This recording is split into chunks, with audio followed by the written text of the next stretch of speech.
អាហេតុគេអ្នកគ្នាទឹកមុនហ្នឹងគឺមានការគ្រប់គ្រងដាច់ខ្លាំងមែនអ្នកខ្លះយក2យក1យក3តែអ្នកបានថតចឹងហើយថតថាអ្នកលក់អស់ហ៊ានថតភ្ញៀវអូស្ដាយមែនអ្នកគ្នាឥឡូវសតទៅ2ណាឥឡូវខ្ញុំដាក់កំងទៀតហើយបើសិនជាអ្នកគ្នាតកាយអាចមកដល់តូបានណាខ្ញុំដាក់កំងហើយឥឡូវហ្នឹងគេទេមកហើយរំខាំជាមួយស្អែកខ្ញុំអាចនឹង review មើលថាថ្មីមកទៀតហើយមកថ្មី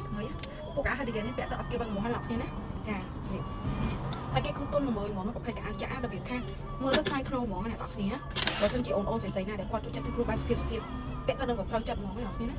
តែពួកអាហេតុគេនេះប្រភេទកៅអៅចាក់ណាខ្ញុំកំបោកមិនសិនអីបើសិនជាស្រឡាញ់សក្តាវាតែកាលណាយើងបោកមិនសិនវាជាអ្នកគ្នានេះគីឡូម៉ែពាក់បានតែដូចខ្ញុំចិត្តជាងពាក់មិនបានព្រោះអីសាច់វាច្រឡំសាច់ជាសាច់វាយើងពាក់ធូរអញ្ចឹងណាប្រាប់ខ្ញុំពាក់បានបើសិនជាអូនទៅធ្វើការអូនចាក់ចិត្តឃ្លុំអីតែចង់ប្រើអាវញ៉ាំនេះតែអាហេតុគេនេះមើលទៅសភាពថ្លៃថ្នូរហ្មងអ្នកគ្នាញ៉ាំ